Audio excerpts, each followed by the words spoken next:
सध्याचा हॉर्मुझ सामुद्रधुनी परिसरातील तणाव हा जागतिक अर्थचक्रावर जबरदस्त परिणाम करणारा ठरतोय. जगासाठी आणि विशेषतः भारतासाठी ही समस्या म्हणजे केवळ काही दिवसांचा प्रश्न नाही, तर दीर्घकालीन धोका म्हणून समोर आलेली बाब आहे. भारताची परिस्थिती पाहिली तर देश जवळपास 90% कच्चं तेल हे परदेशातून आयात करतो. नैसर्गिक वायूच्या गरजांपैकी निम्म्याहून अधिक गरज आयातीवर अवलंबून आहे. यापैकी सुमारे 40 ते 50% पुरवठा हॉर्मुझ सामुद्रधुनी या अरुंद समुद्री मार्गातून येतो. त्यामुळे या मार्गात थोडासाही अडथळा आला तरी त्याचा थेट परिणाम भारतावर होतो. हे सध्या आपण अनुभवतोय. त्यामुळे ऊर्जा सुरक्षेमध्ये भारताने आत्मनिर्भर असणं ही गरज बनली. भारताच्या ऊर्जा सुरक्षेशी संबंधित अनेक महत्वाकांक्षी योजना गेल्या काही दशकात समोर आल्या. काही प्रकल्प प्रत्यक्षात उतरले तर काही राजकारण, तांत्रिक अडचणी आणि बदलत्या जागतिक परिस्थितीत कुठेतरी रखडले. पण आता जगभरात वाढत चाललेल्या ऊर्जा संघर्ष, पश्चिम आशियातील अस्थिरता आणि सुरक्षित इंधन पुरवठ्याची वाढती चिंता यामुळे भारताने पुन्हा एकदा जुन्या पण अत्यंत महत्वाच्या प्रकल्पांकडे लक्ष केंद्रित करण्याला सुरुवात केली. त्यापैकीच एक म्हणजे भारत ओमान खोल समुद्री गॅस पाईपलाईन प्रकल्प, ज्याला ओमान गुजरात गॅस पाईपलाईन म्हणूनही ओळखलं जातं. जवळपास 2 दशकांपूर्वी मांडण्यात आलेली ही कल्पना त्या काळात खूपच महत्वाकांक्षी मानली जात होती. अरबी समुद्राच्या खोल भागातून हजारो किलोमीटर लांब पाईपलाईन टाकून थेट भारतात नैसर्गिक वायू आणण्याची ही योजना. भारत सध्या मोठ्या प्रमाणात LNG आयातीवर अवलंबून आहे. जहाजांमधून येणाऱ्या या गॅस पुरवठ्यावर जागतिक संघर्ष, समुद्र मार्गांवरील संकट किंवा दरवाढीचा थेट परिणाम होतोय. त्यामुळे भविष्यात भारताला अधिक स्थिर, सुरक्षित आणि दीर्घकालीन ऊर्जा पुरवठा व्यवस्था उभी करावी लागणार हे स्पष्ट होत आहे. आणि याच ठिकाणी भारत ओमान गॅस पाईपलाईन पुन्हा एकदा चर्चेत येते. हा प्रकल्प फक्त एक पाईपलाईन नाहीये, तर भारताच्या ऊर्जा सुरक्षिततेशी, आर्थिक स्थैर्याशी आणि भविष्यातील सामरिक धोरणाशी जोडलेला एक मोठा विषय मानला जातोय. या प्रकल्पामागचा इतिहास काय आहे, तो इतकी वर्ष का रखडला, आता अचानक त्याला गती का मिळते आणि भारतासाठी तो किती महत्वाचा ठरू शकतो, या सर्व प्रश्नांची उत्तरं शोधूया. इन्फ्रावर बोलू काही या कार्यक्रमात. नमस्कार, न्यूज डंकामध्ये आपलं स्वागत आहे. पश्चिम आशियातील वाढत्या संघर्षाचा परिणाम आता केवळ त्या प्रदेशापुरता मर्यादित राहिलेला नाहीये. त्याचे पडसाद थेट आता जागतिक अर्थव्यवस्थेवर उमटताना दिसत आहेत. आंतरराष्ट्रीय पुरवठा साखळी विस्कळीत होत असताना ऊर्जा क्षेत्र सर्वाधिक दबावाखाली आलंय आणि भारतही त्याला अपवाद नाहीये. कारण भारत अजूनही आपल्या इंधन गरजांपैकी मोठ्या प्रमाणात परदेशांवर अवलंबून आहे. देशाच्या एकूण कच्च्या तेलाच्या गरजांपैकी जवळपास 90% तेल आयात केलं जातं आणि त्यातील मोठा हिस्सा हॉर्मुझ सामुद्रधुनी मार्गे भारतात पोहोचतो. हीच ती सामुद्रधुनी जी जगातील ऊर्जा पुरवठ्याची लाईफलाईन मानली जाते. पण गेल्या काही महिन्यात अमेरिका-इराण संघर्ष, आखाती भागातील लष्करी हालचाली आणि वाढता भूराजकीय तणाव यामुळे या मार्गाभोवती सतत अनिश्चिततेचं वातावरण निर्माण झालंय. परिणामी जागतिक बाजारात कच्च्या तेलाच्या किमतींमध्ये सातत्याने चढ उतार होत आहेत. सध्या प्रति बॅरल तेलाचा दर $105 आसपास स्थिरावत असल्याने भारतासारख्या आयात आधारित अर्थव्यवस्थेवर मोठा आर्थिक ताण निर्माण होतोय. याचा थेट परिणाम देशाच्या परकीय चलन साठ्यावर दिसू लागतो. कारण तेल महागलं की भारताला त्यासाठी अधिक डॉलर खर्च करावे लागतात. म्हणजेच पेट्रोल डिझेलचे दर, वाहतूक खर्च, उद्योगांचा उत्पादन खर्च आणि अखेरीस सर्वसामान्यांच्या महागाईपर्यंत त्याचे परिणाम पोहोचतायत. साध्या भाषेत सांगायचं झालं तर पश्चिम आशियातील तणावाचा फटका सामान्य नागरिकांच्या खिशापर्यंत आता पोहोचू लागलाय. आता या चित्रात आणखी एक महत्वाचा पैलू जोडायला हवा आणि तो म्हणजे नैसर्गिक वायूची वाढती गरज. भारत पुढील दशकात गॅस आधारित अर्थव्यवस्था उभी करण्यावर भर देतोय. कोळसा आणि पारंपरिक इंधनांवरील अवलंबित्व कमी करून अधिक स्वच्छ आणि तुलनेने कमी प्रदूषण करणाऱ्या ऊर्जा स्रोतांकडे वळण्याचा प्रयत्न सुरू आहे. त्यामुळे उद्योग, खत निर्मिती, वीज प्रकल्प, CNG नेटवर्क आणि घरगुती वापरासाठी नैसर्गिक वायूची मागणी झपाट्याने वाढते. सध्या भारतात दररोज सुमारे 190 ते 195 दशलक्ष मानक घनमीटर इतका वायू वापरला जात असल्याचा अंदाज आहे. मात्र अर्थव्यवस्थेचा विस्तार, शहरीकरणाचा वेग आणि औद्योगिक गरजा लक्षात घेतल्या तर 2030 पर्यंत ही मागणी तब्बल 290 ते 300 दशलक्ष मानक घनमीटर पर्यंत जाऊ शकते. म्हणजेच पुढील काही वर्षात भारताला प्रचंड अतिरिक्त वायूची आवश्यकता भासणार आहे. विशेष म्हणजे या वाढत्या गरजेसाठी भारताला मोठ्या प्रमाणात LNG आयातीवर अवलंबून राहावं लागू शकतं. तज्ज्ञांच्या अंदाजानुसार या दशकाच्या अखेरीस LNG आयात जवळपास 180 ते 200 दशलक्ष मानक घनमीटर पर्यंत पोहोचू शकते. म्हणजेच जहाजांद्वारे येणाऱ्या गॅसवर भारताचे अवलंबित्व आणखी वाढण्याची शक्यता आहे. आणि जर अशा वेळी समुद्री मार्गांवर तणाव निर्माण झाला तर ऊर्जा सुरक्षेचा प्रश्न अधिक गंभीर होऊ शकतो. याच कारणामुळे आता भारत पर्यायी आणि अधिक सुरक्षित पुरवठा व्यवस्थांचा गंभीरपणे विचार करताना दिसतोय. दीर्घकालीन, स्थिर आणि कमी जोखमीचा ऊर्जा पुरवठा सुनिश्चित करण्यासाठी पाईपलाईन प्रकल्पांना पुन्हा महत्त्व प्राप्त होत आहे. आणि म्हणूनच भारत ओमान गॅस पाईपलाईन सारख्या जुन्या पण धोरणात्मकदृष्ट्या अत्यंत महत्त्वाच्या योजनांकडे पुन्हा नव्याने पाहिलं जात आहे. तर सगळ्यात आधी समजून घेऊया की भारत ओमान समुद्राखालील गॅस पाईपलाईन नेमकी काय आहे आणि तिला इतकं महत्त्व का दिलं जात आहे. तर प्रस्तावित middle east India deep water pipeline अर्थात MEIDP हा एक अत्यंत महत्वाकांक्षी ऊर्जा प्रकल्प मानला जातो. या योजनेअंतर्गत अरबी समुद्राच्या तळातून तब्बल 2000 किलोमीटरहून अधिक लांबीची पाईपलाईन टाकून ओमानमधील नैसर्गिक वायू थेट भारताच्या गुजरात किनारपट्टीपर्यंत आणण्याची योजना आहे. या माध्यमातून दररोज जवळपास 31 दशलक्ष घनमीटर नैसर्गिक वायू भारतात आणण्याची क्षमता प्रस्तावित करण्यात आली. हा आकडा नेमका किती मोठा आहे हे समजून घ्यायचं झालं तर एवढा गॅस हजारो उद्योग, वीज प्रकल्प, CNG नेटवर्क आणि लाखो घरांच्या ऊर्जेच्या गरजा भागवण्यासाठी उपयोगी पडू शकतो.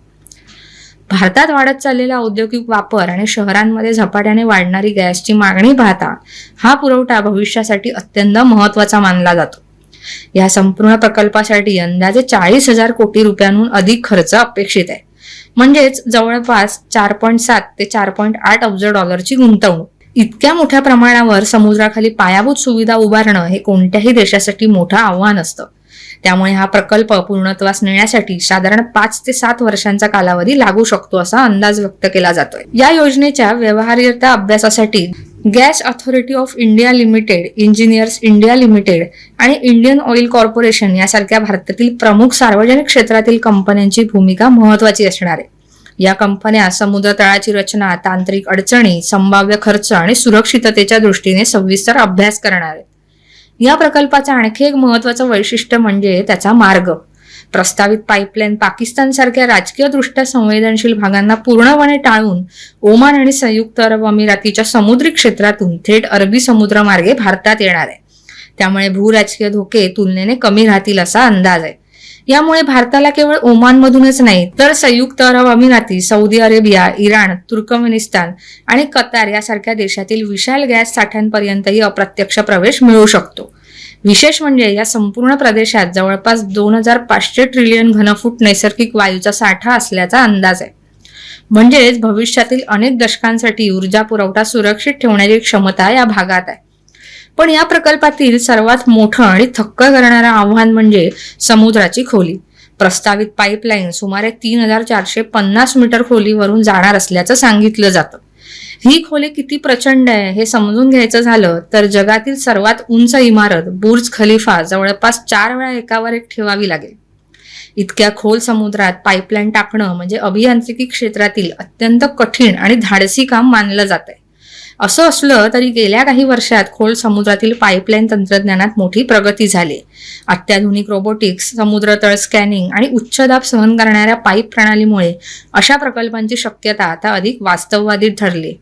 या प्रकल्पामागे काम करणाऱ्या साऊथ एशिया गॅस एंटरप्राइज या कंपनीने तर सरकारसमोर सादर केलेल्या प्रस्तावात असा दावा केलाय की समुद्र तळाच्या परिस्थितीचा अभ्यास करण्यासाठी त्यांनी प्रस्तावित मार्गावर सुमारे 25 कोटी रुपये खर्च करून जवळपास 3000 मीटर लांबीची चाचणी पाईपलाईन आधीच बसवली.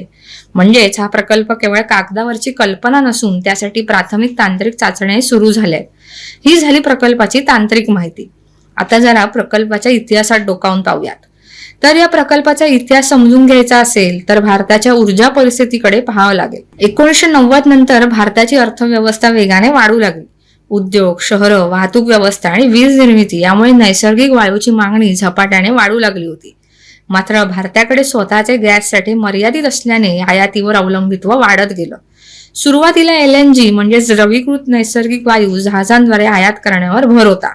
पण जागतिक बाजारातील दरातील चढ उतार, समुद्री मार्गांवरील धोके आणि दीर्घकालीन पुरवठ्याची अनिश्चितता पाहता भारताला स्थिर पर्यायाची गरज जाणवू लागली. याच काळात भारताने पाईपलाईनद्वारे गॅस आणण्याच्या विविध पर्यायांचा विचार सुरू केला. इराण, पाकिस्तान, भारत म्हणजेच IPI पाईपलाईन आणि तुर्कमेनिस्तान, अफगाणिस्तान, पाकिस्तान, भारत म्हणजेच TAPI पाईपलाईन हे 2 मोठे प्रकल्प चर्चेत आले. मात्र पाकिस्तान मार्गे जाणाऱ्या मार्गांमुळे सुरक्षा आणि राजकीय धोके वाढले. दहशतवाद, सीमावाद आणि प्रादेशिक अस्थिरता यामुळे हे प्रकल्प पुढे सरकू शकले नाहीत.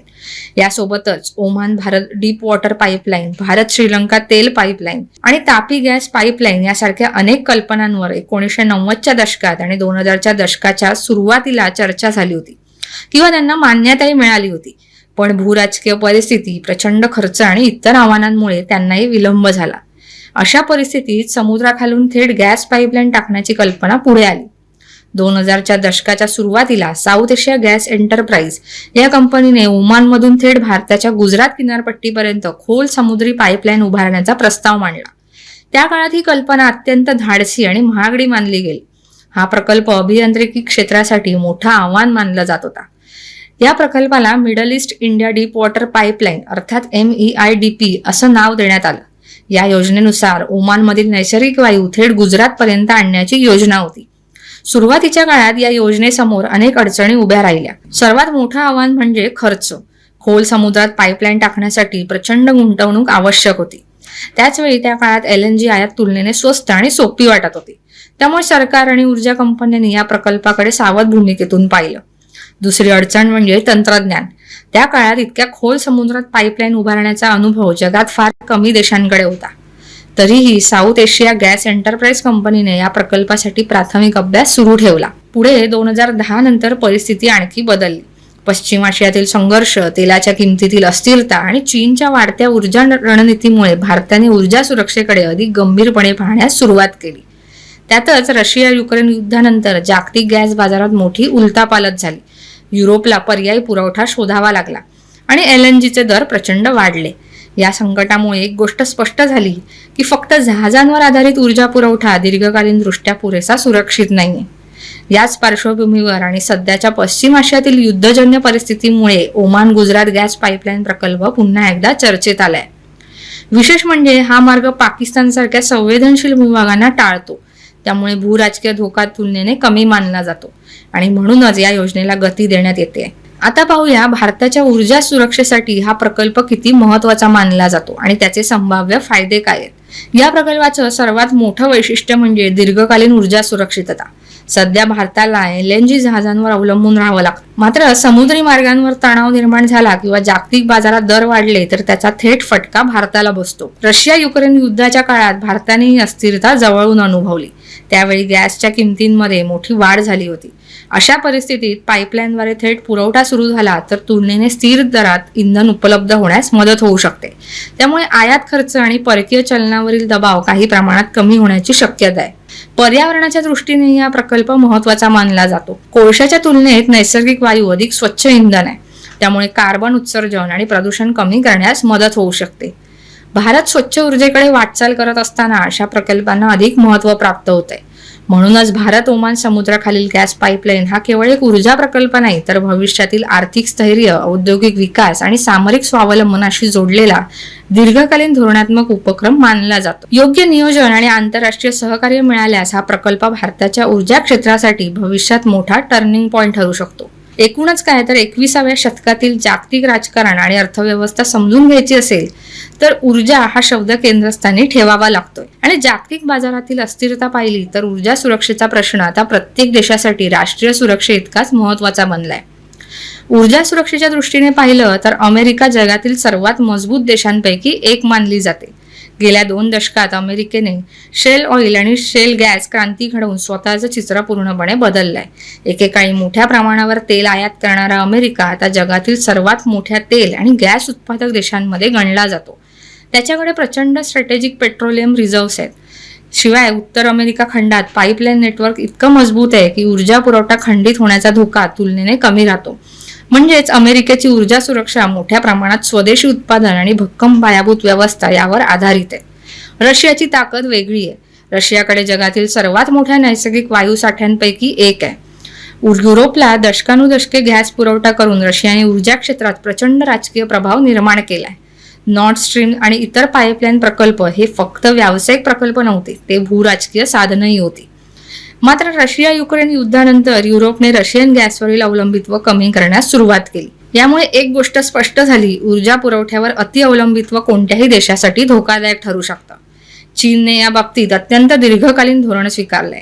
चीनकडे मोठी उत्पादन क्षमता असली तरी त्याची ऊर्जा गरज प्रचंड आहे. त्यामुळे चीनने मध्य आशिया, रशिया आणि म्यानमार मार्गे पाईपलाईन उभारल्यात. त्याचबरोबर स्ट्रिंग ऑफ पर्ल्स धोरणांतर्गत हिंद महासागर परिसरातील बंदरांमध्ये गुंतवणूक करून समुद्री पुरवठा मार्गांवर प्रभाव वाढवलाय. ग्वादर, हंबनटोटा आणि जिबुती सारख्या ठिकाणी वाढती चीनी उपस्थिती ही केवळ व्यापारासाठी नसून ऊर्जा सुरक्षेशी जोडलेली मानली जाते. युरोपची परिस्थिती वेगळी आहे. अनेक युरोपीय देशांकडे स्वतःचे मोठे तेल किंवा गॅस साठे नाहीयेत. त्यामुळे त्यांनी दीर्घकाळ रशियन गॅसवर अवलंबून राहणं पसंत केलं. मात्र युक्रेन युद्धानंतर त्यांना त्याची मोठी किंमत मोजावी लागली. ऊर्जा दर वाढले, उद्योगांवर दबाव आला आणि अनेक देशांना पर्यायी LNG पुरवठ्याकडे वळावं लागलं. परिणामी युरोप आता अक्षय ऊर्जा, हायड्रोजन आणि विविध पुरवठा स्रोतांवर अधिक भर देताना दिसतोय. भारत जगातील सर्वात वेगाने वाढणाऱ्या मोठ्या अर्थव्यवस्थांपैकी एक आहे. पण त्याच वेळी भारताकडे स्वतःचे तेल आणि गॅससाठी मर्यादित आहेत. त्यामुळे भारत मोठ्या प्रमाणात आयातीवर अवलंबून आहे. म्हणजेच अमेरिका किंवा रशियासारखी ऊर्जा स्वयंपूर्णता भारताकडे नाही. चीनप्रमाणे जगभर मोठं ऊर्जा नेटवर्कही भारताने अद्याप उभारलेलं नाही. त्यामुळे भारताची ऊर्जा सुरक्षा प्रामुख्याने आयात व्यवस्थापन, पुरवठा स्रोतांचं विविधीकरण आणि सुरक्षित समुद्री मार्ग यावर अवलंबून आहे. याच ठिकाणी भारत ओमान खोल समुद्री गॅस पाईपलाईन प्रकल्प महत्वाचा ठरतो. तो पाकिस्तान सारख्या संवेदनशील भूभागांना टाळतो. भारताने याआधी IPI आणि TAPI सारख्या प्रकल्पांचा विचार केला होता. मात्र सुरक्षेच्या कारणाने हे प्रकल्प अडखळले. जागतिक ऊर्जा उत्पादक देशांसाठी भारत हा भविष्यातील सर्वात महत्वाचा ग्राहक मानला जातो. पण भारत आता ऊर्जा ग्राहक या भूमिकेतून बाहेर पडून ऊर्जा धोरण आखणारा देश बनण्याचा प्रयत्न करत असल्याचं दिसतंय. एकूणच काय तर 21व्या शतकातील महासत्ता ठरवणारी खरी ताकद आता केवळ अण्वस्त्रांमध्ये, सैन्य शक्तीत किंवा अर्थव्यवस्थेत राहिलेली नाहीये, तर ती सुरक्षित आणि स्थिर ऊर्जा पुरवठा व्यवस्थेमध्ये दडलेली आहे. अमेरिका स्वतःच्या उत्पादनावर उभी आहे. रशियाने ऊर्जेला भूराजकीय शस्त्र बनवलंय. चीनने जगभर ऊर्जा मार्गांचं जाळं उभारलंय आणि युरोपने अवलंबित्वाची मोठी किंमत मोजली. या सगळ्या घडामोडींमधून भारत एक गोष्ट शिकलाय, ती म्हणजे ऊर्जा सुरक्षेशिवाय आर्थिक महासत्ता बनणं शक्य नाही. म्हणूनच भारत ओमान खोल समुद्री गॅस पाईपलाईन हा केवळ गॅस आणण्याचा प्रकल्प नाहीये, ते भारताच्या बदलत्या धोरणात्मक विचारांचं प्रतिबिंब आहे. तर भविष्यातील जागतिक ऊर्जा समीकरणात स्वतःची मजबूत आणि स्वतंत्र जागा निर्माण करण्याचा प्रयत्न करतोय. कारण भविष्यातील युद्ध कदाचित सीमांवर कमी आणि ऊर्जा पुरवठा मार्गांवर अधिक लढली जातील. आणि म्हणूनच भारत ओमान खोल समुद्री पाईपलाईन हा फक्त एक इन्फ्रास्ट्रक्चर प्रोजेक्ट नाही, तर भारताच्या आर्थिक स्थैर्याचा, सामरिक स्वावलंबनाचा आणि जागतिक शक्ती बनण्याच्या महत्वाकांक्षेचा खोल समुद्रातून उभा राहणारा महत्वाकांक्षी मार्ग आहे. तर व्हिडिओ आवडला असल्यास लाईक करा, शेअर करा आणि कमेंट करा. न्यूज डंकाच्या YouTube चॅनलला सबस्क्राईब करायला विसरू नका. धन्यवाद.